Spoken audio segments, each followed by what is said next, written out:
बेटी की विदाई में 4 चीजें नहीं दी जाती। कितनी चीज नहीं देते? 4। पहली, झाड़ू। क्या? झाड़ू बेटी की विदाई में कभी नहीं देते। दूसरे नंबर पर सुई, बेटी की विदाई में कभी नहीं देते। तीसरे नंबर पर चलनी। क्या बोलते हो? चलनी बोलते हो ना, आटा छानने वाली चलनी, बेटी की विदाई में नहीं दी जाती। चौथे नंबर पर अचार की बरनी, बेटी की विदाई में नहीं दी जाती। बेटी की विदाई में अचार नहीं दिया जाता, खट्टा और तीखा बेटी के।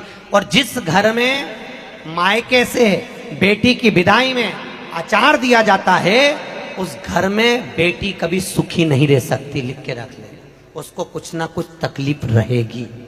ब्राह्मण को भोजन कराओ। यहां तो श्रीमद वल्लभाचार्य जी ने मायावाद का खंडन करा जगन्नाथपुरी में, इसलिए वहां पर एकादशी भी उल्टी लटकी।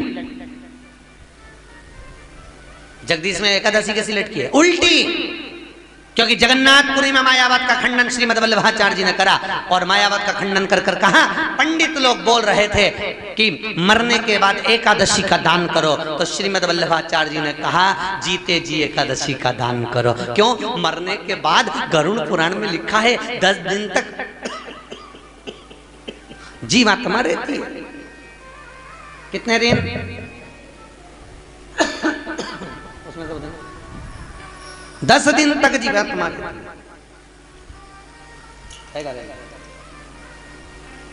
और 10 दिन तक जीवात्मा निवास करती है, और 10 दिन के बाद जीवात्मा अपने धाम को चली जाती है। सही है क्या? आपको भी मालूम होगा 10 दिन का कर्म होता है। पंडित जी एकादशी का दान कब करवाते हैं? 12वें 13वें में, जो 12 दिन होते हैं तब कराते हैं। 10वें दिन अगर जीवात्मा चली गई तो तुमने जो एकादशी करी उसका पुण्य कब मिलेगा? बोलो जन के। तो श्रीमद वल्लभाचार्य जी ने लिखा, मायावाद का खंडन कर कर जल भेद ग्रंथ के अंदर, कौन सा ग्रंथ है? जल भेद। जल भेद ग्रंथ के अंदर श्रीमद महाप्रभु जी वर्णन कर रहे हैं, श्रीमद वल्लभाचार्य जी कर रहे हैं कि अगर एकादशी का दान करना है तो जीते जी करो। अपनी करी हुई एकादशी अगर कोई तड़प रहा है, मर रहा है, पलंग पर सड़ रहा है, प्राण छूटने वाले हैं, हॉस्पिटल देखने के लिए गए हो, अपनी करी हुई एकादशी में से 2 एकादशी उसके नाम से संकल्प देकर जल उसको पिला दीजिए। उसको एकादशी का पुण्य करना, सैया करना, जीते जी करना, ब्राह्मण को भोजन कराना, जीते जी कराओ। मरने के बाद की कोई गारंटी नहीं है कि कौन क्या करा रहा है और तुमको मिल रहा है कि नहीं मिल रहा। क्या ऊपर से नीचे आकर बोलोगी कि हे लल्लू मेरे को तो भोजन ही नहीं मिला, एक बामण और जिमा, तो ये बोला नहीं जाए। करो, सत्कर्म करो, अपने जीते। मरने के बाद की कोई गारंटी नहीं। कभी चक्कर में मत पड़ो, कुछ प्राप्त नहीं होना, फालतू की बात है। मरने के बाद तो ये भी नहीं मालूम कि तुम कहाँ हो। हरिद्वार में एक पत्नी का पति मर गया, पत्नी बेटे को लेकर पहुंची हरिद्वार। पंडित जी ने पिंडदान कराया, भोजन बनाया। इधर भी पिंडदान चल रहा था, उनने भी भोजन बनवाया। पत्नी ने पत्तल रखी पति के लिए, उधर पड़ोसन ने पत्तल रखी सामने। एक कौवा उड़ते उड़ते आया। बच्चा बोला माँ देखो पिताजी आ गया। कौवा उड़ता उड़ता आया, पड़ोसी की पत्तल में से खाकर चले गया। इतने में बच्चा बोला माँ देखो तो सही, कौवा आया और पड़ोसी की पत्तल में से खा के चले गया, अपनी में से तो और वाली अच्छे से बोल। फिर अमृत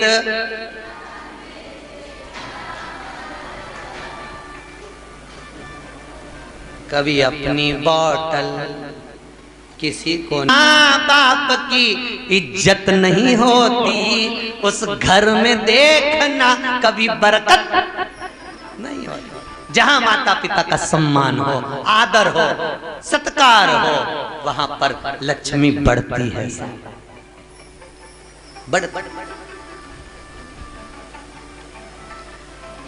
यहाँ कोई बायर वाले बैठे हैं? बायर वाले इंदौर के बायर वाले कोई हैं? उनका लड़का पूना में है, कह रहे थे हमारे पिताजी आपकी कथा में आए हैं गुरुजी, आज उनका जन्मदिन पे बधाई संदेश आया था। हम अच्छा ठीक ठीक, अच्छा फायर वाले बोले होंगे, हम बायर वाले सुने हैं, राम जी गड़बड़। तो कह रहे थे गुरुजी पिताजी और माताजी कथा सुनने के लिए आए हुए हैं और हम यहीं पर YouTube फेसबुक पर आपकी कथा का आनंद ले रहे हैं। हमने कहा चलो बच्चों को कम से कम संस्कार तो ऐसे दिए हैं माता पिता ने कि बच्चों को इतना समय मिले कि वो कथा सुन रहे हैं। पापा मम्मी को भी भेज दिया, जाओ तुम तो कथा सुनो, सत्संग सुनो। ये तो आज के समय में तो और कह दे कहाँ जा रहे हो कथा में, अभी तो गए थे।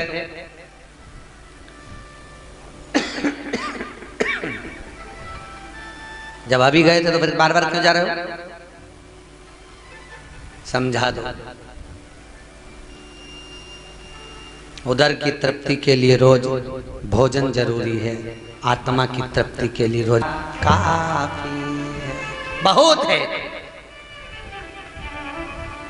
राजा परीक्षित सुखदेव जी महाराज के कहने पर भागवत की शरण में आकर बैठ गया, फिर चित्त वृत्ति में कुछ समाहित नहीं हुआ। क्या हो रहा है बेटे, क्या कर रहे हैं, सिंहासन कैसा होगा, राजपाट कैसा होगा, परीक्षित से सीखो। बुढ़ा नहीं हुआ था परीक्षित, बुजुर्ग नहीं था परीक्षित। जन्मे जय को क्षण भर की देरी नहीं करी, सिंहासन देकर चल दिया। संभालो, आप संभालिए।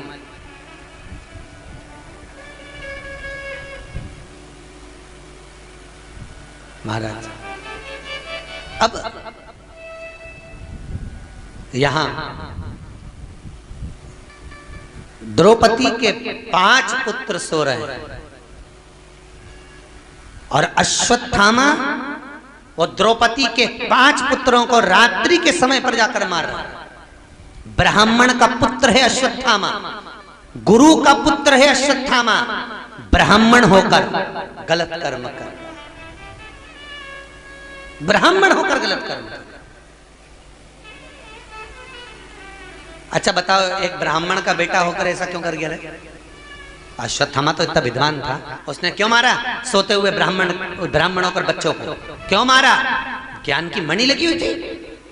होता है, गर्ग संहिता में लिखा है कि व्यक्ति प्रखर होता है तो खुद चारों तरफ तो प्रकाश करता है पर स्वयं अंधेरे में डूबता चले जाता है। दिया जलते हुए देखा है?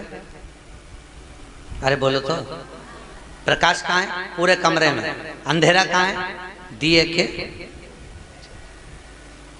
ज्ञान की मणि का प्रकाश चारों तरफ फैलेगा पर सुता अंधेरे में डूबेगा।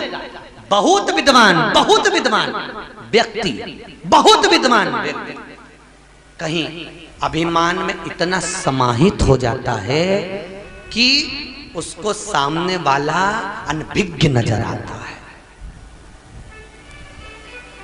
की मणि उसकी भी अगर प्रखर हो गई अश्वत्थामा जैसी, तो उसको सामने वाला व्यक्ति अनभिज्ञ दिखेगा, उसको लगेगा इसको कुछ नहीं आता है। ये तो यूं ही हुई थी। उस मणि का प्रकाश देखकर अश्वत्थामा बैठा था एक बार बाहर, विद्वान था, ब्राह्मण का बेटी डाल के बाहर बैठा हुआ था। इतनी देर में रात को एक उल्लू आ गया। उल्लू उड़ता हुआ आया और उड़ता उड़ता उल्लू पेड़ पर बैठा। पेड़ पर उल्लू ने देखा, उसे भी ज्ञान ले लिया। इतना विद्वान होकर मस्तक पर मणि लगी हुई थी, ज्ञानवर्धक मणि, और उस मणि के बल पर अश्वत्थामा उल्लू से ज्ञान लिया कि रात के समय उल्लू ने कौओं को मारा और पेड़ पर खुद बैठ गया। तो अश्वत्थामा ने भी रात को जाकर द्रौपदी के 5 पुत्रों का वध कर दिया कि ये दिन में नहीं मर रहा है तो कम से कम रात को तो मरेंगे। ये उल्लू से सीखा।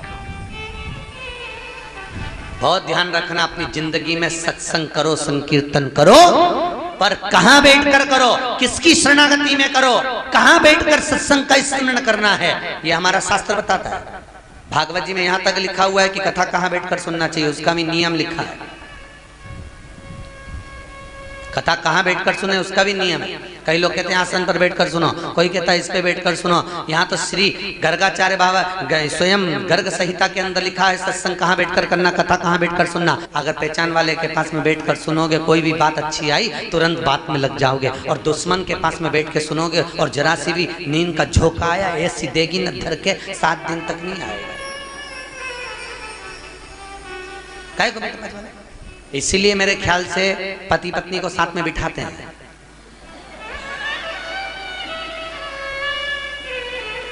क्योंकि एक इंडिया है तो एक चीन है महाराज, इसीलिए दोनों को पास में बिठा।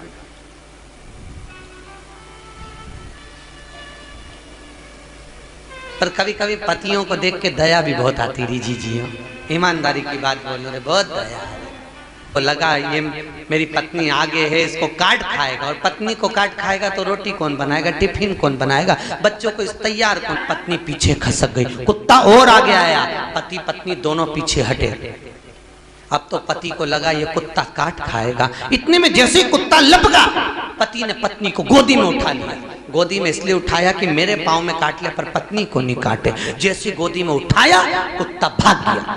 जैसे कुत्ता भागा इसने पत्नी को नीचे उतारा, इतने में पत्नी नीचे उतरते सी बोली तुम में तो रत्ती भर की अक्ल नहीं है, तुम्हारे जैसा आदमी भगवान किसी को नहीं दे। बताओ दुनिया के लोग कुत्ते को भगाने के लिए पत्थर उठाते, तुमने मुझे उठा लिया। और बेचारे की किस्मत में यश नहीं लिखा तो कई करे बा, बताओ वो करे तो करे। तो कितना भी अच्छा होता है। उल्लू की चिदानंद प्रकृति लेकर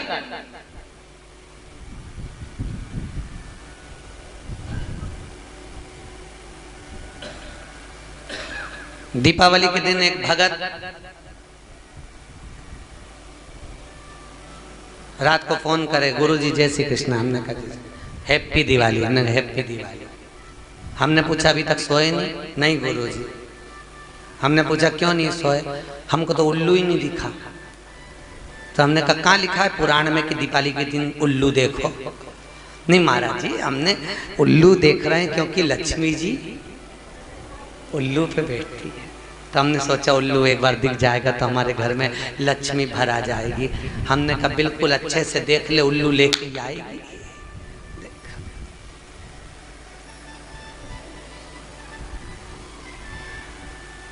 अपने यहाँ दीपावली के दिन जिस लक्ष्मी जी की मूर्ति की पूजन होती है उस मूर्ति के पास में उल्लू नहीं होता और नारायण नहीं होता।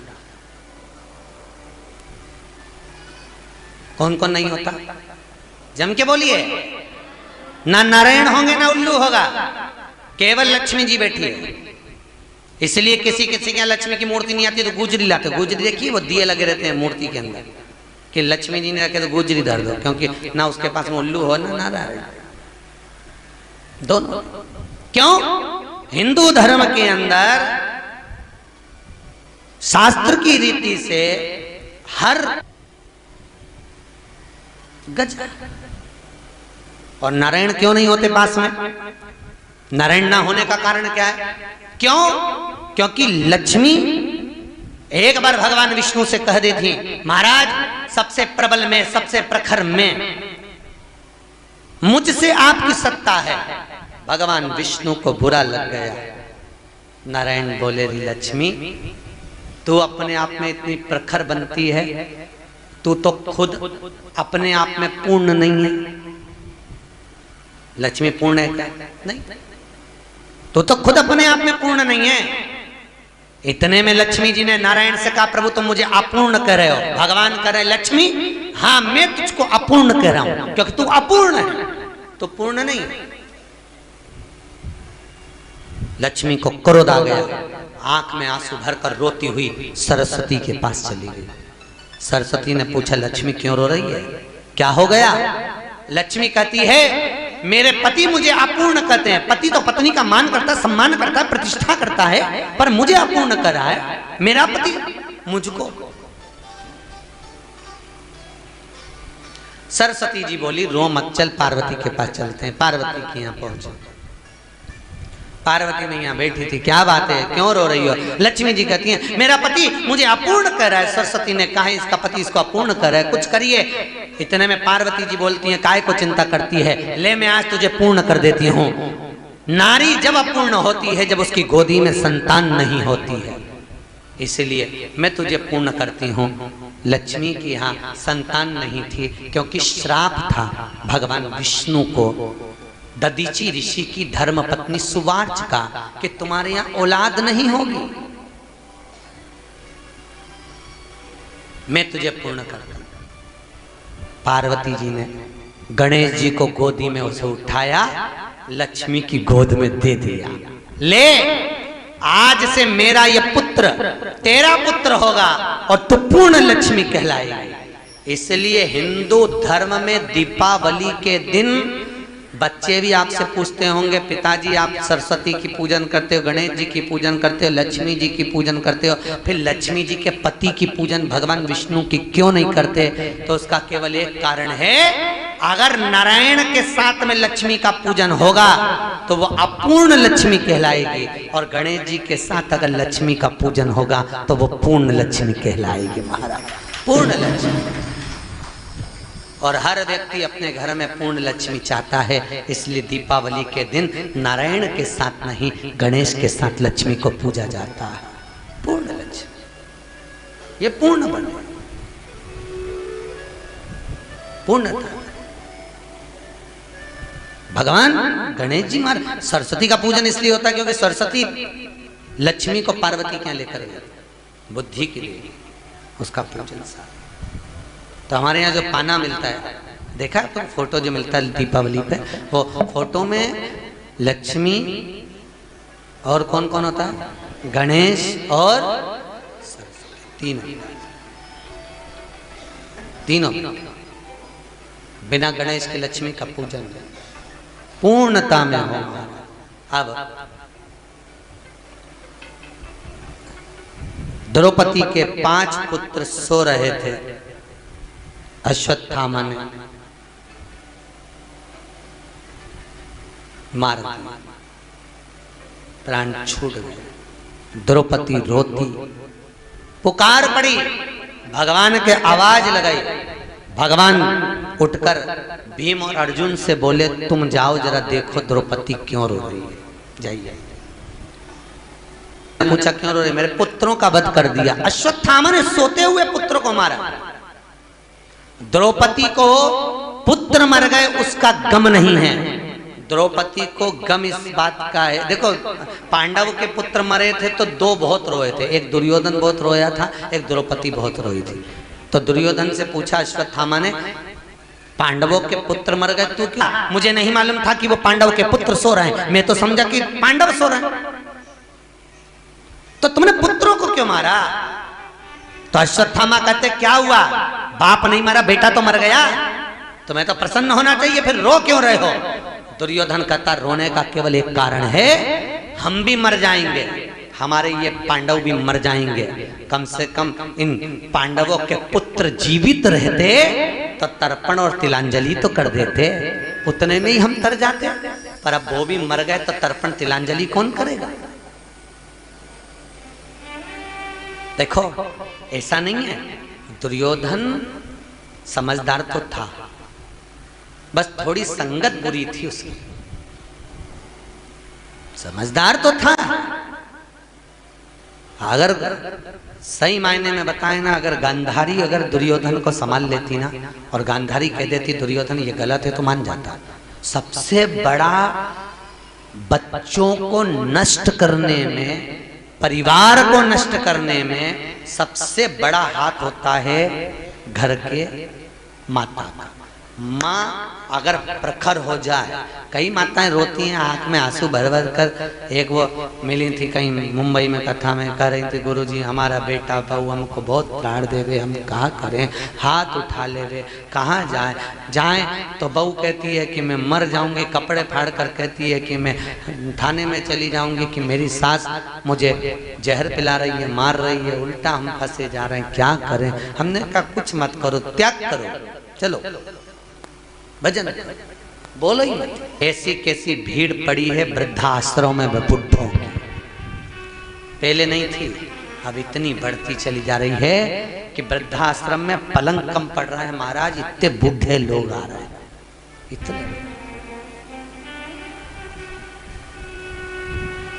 अभी कल का मैं मैसेज, अभी मोबाइल लाया नहीं, कल का एक मैसेज दिखाऊंगा।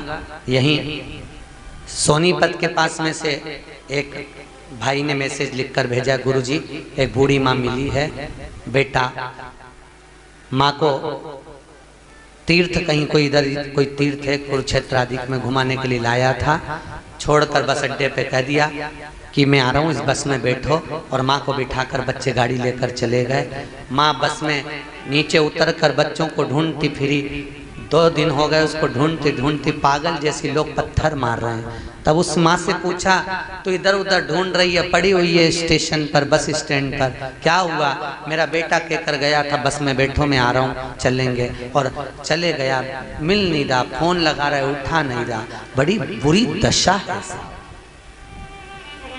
बड़ी बुरी दशा।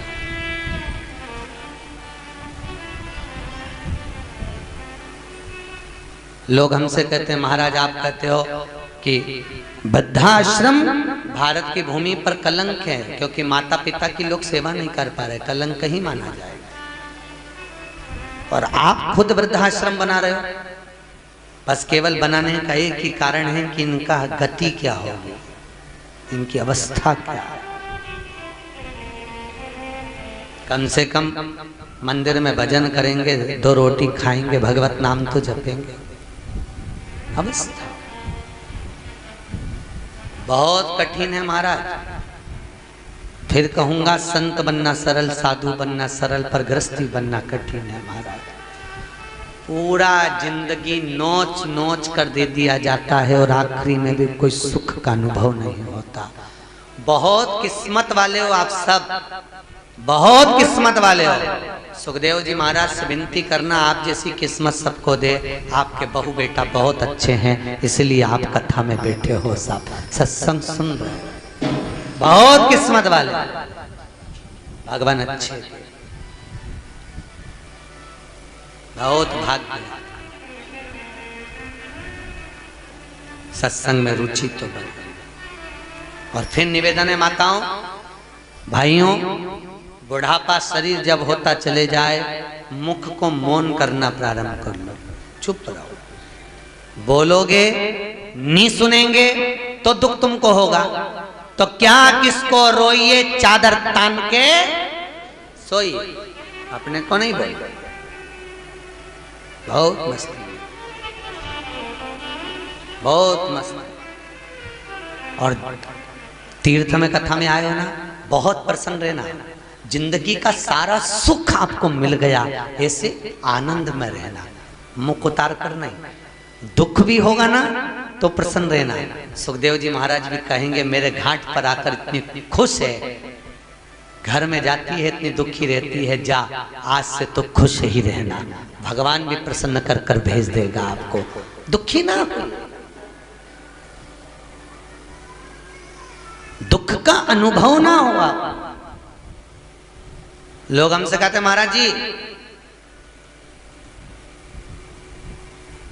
2100 रुपए, 1 मेंबर 2100 रुपए लिया, 100-125 लोग आप आए हो, कितने रुपए लिया है? 2100 रुपए। 2100 में आपका ठहरना, खाना, चाय, नाश्ता, भोजन, आनंद, ये सब आपका 2100 में।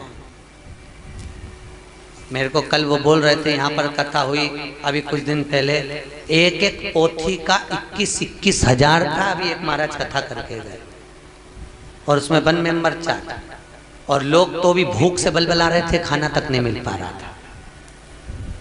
तो 2100 में पूर्ति कैसे होती होगी कि 2100 में लोग यूं थूक कर छोड़ जाते हैं, 2100 में 7 दिन रहना देते हो तो वो 21,000 के बराबर हो जाता है।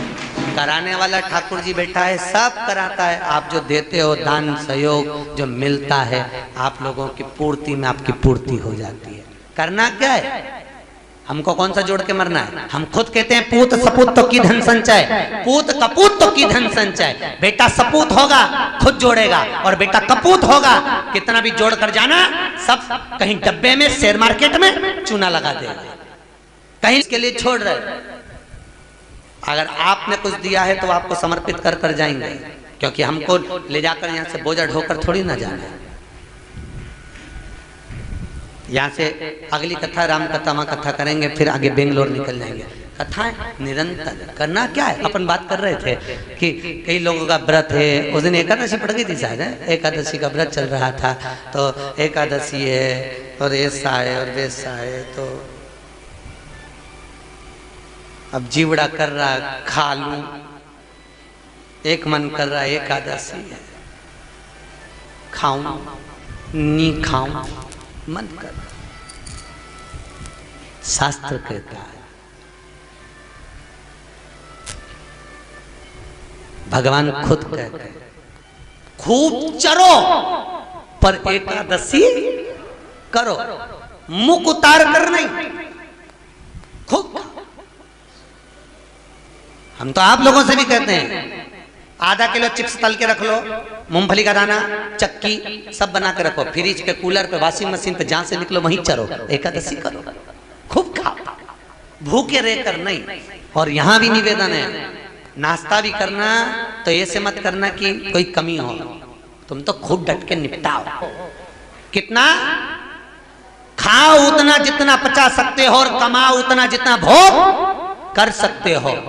ज्यादा खाओगे अपाच्य हो जाएगा, परेशानी तुम्हारी बढ़ जाएगी, और ज्यादा कमाओगे लोगों की दृष्टि में आ जाएगा तो इनकम टैक्स वाला घर पहुंच जाएगा। तो हम तो कई पैसे वालों के यहाँ जाते ना कथा करने के लिए, तो हम यही देखते हैं कि बेचारे कमा किसके लिए रहे। बहुत पैसे वाले व्यक्ति इतना कमाते व्यक्ति इसीलिए कमा रहा है क्योंकि इनको देना है, खुद के लिए नहीं कमा रहा, इनके लिए कमा रहा। कमाएगा इनको देता जाएगा, तो इससे तो भैया कम कमाओ, पति पूछ। मां प्रेम परोसती है, और आज के समय में नारी भोजन पति कर रहा है तब समस्या परोसती है। बच्चे वहां गए थे, ऐसा हो गया, भाई 2 रोटी खा लेने दी लीला भाई, 2 रोटी, वो प्रेम से खा लेगा, उसको सुकून का अनुभव होगा। महाराज पोथी पढ़ पढ़ जग मुहा पंडित भयो ना कोई, प्रेम आखर प्रेम को पढ़े सो पंडित। हम प्रेम की भाषा को समझे, माता पिता के अनुमोदन को समझे। अश्वत्थामा ने द्रौपदी के 5 पुत्र को मार दिया, अश्वत्थामा को पकड़कर लाया गया, दुर्योधन भी रोया, क्यों? परिवार वाले जीवित रहते तो तिलांजलि करते। द्रौपदी भी रोई, क्यों? क्योंकि मेरे पुत्र पलंग पर सोते हुए मर गए, इनको तो युद्ध के मैदान में मरना था। तो मैं प्रसन्न हूं। राम कथा में लिखा है दशरथ जी के मरने पर भरत जी खूब रोए। गुरु बाबा ने कहा किसके लिए रो रहे हो? तुम्हारे पिता चले गए उसके लिए।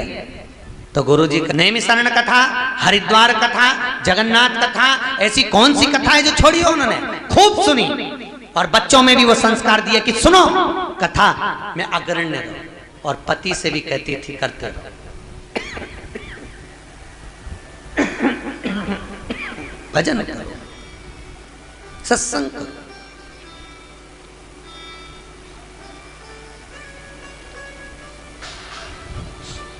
पर संसार में आकर भटकना नहीं, कहे ना हम तेरी दुनिया में आकर खो गए,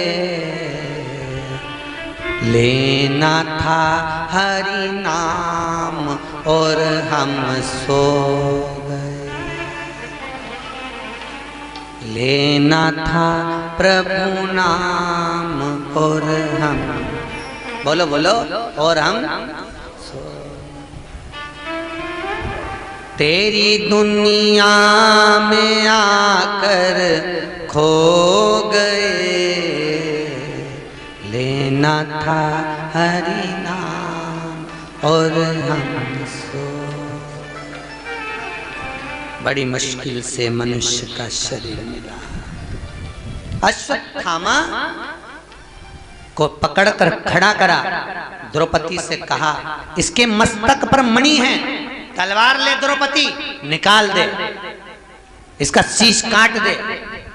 पहले अश्वत्थामा को मारने का विचार किया भीम और अर्जुन ने, मार, तलवार लेके काट शीश।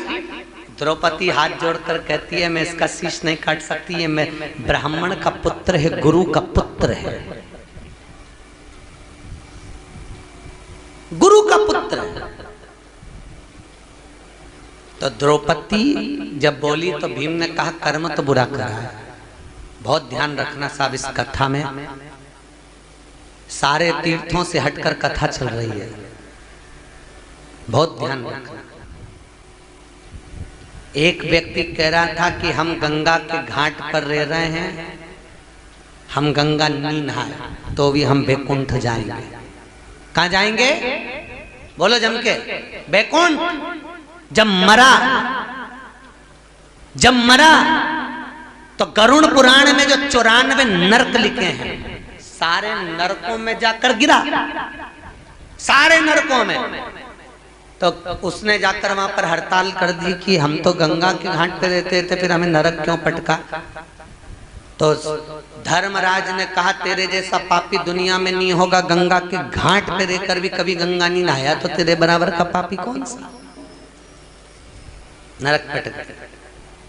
बहुत ध्यान रखो, एक तीर्थ में रहने वाला व्यक्ति और एक तीर्थ में आने वाला व्यक्ति, बहुत ध्यान रखना।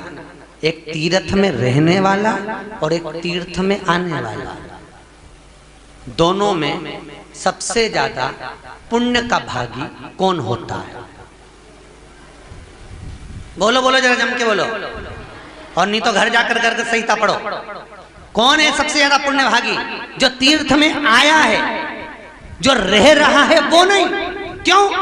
क्योंकि वो रह रहा है तो रहते रहते उससे ना जाने कितनी बार झूठ भी बोलने में आएगा, ना जाने कितनी बार कपट करने में आएगा, ना जाने कितनी बार बेईमानी कर जाएगा, ना जाने कितनी बार इस भूमि पर रहकर पाप कर जाएगा। तो वो तो रहकर भी नरक चले जाएगा।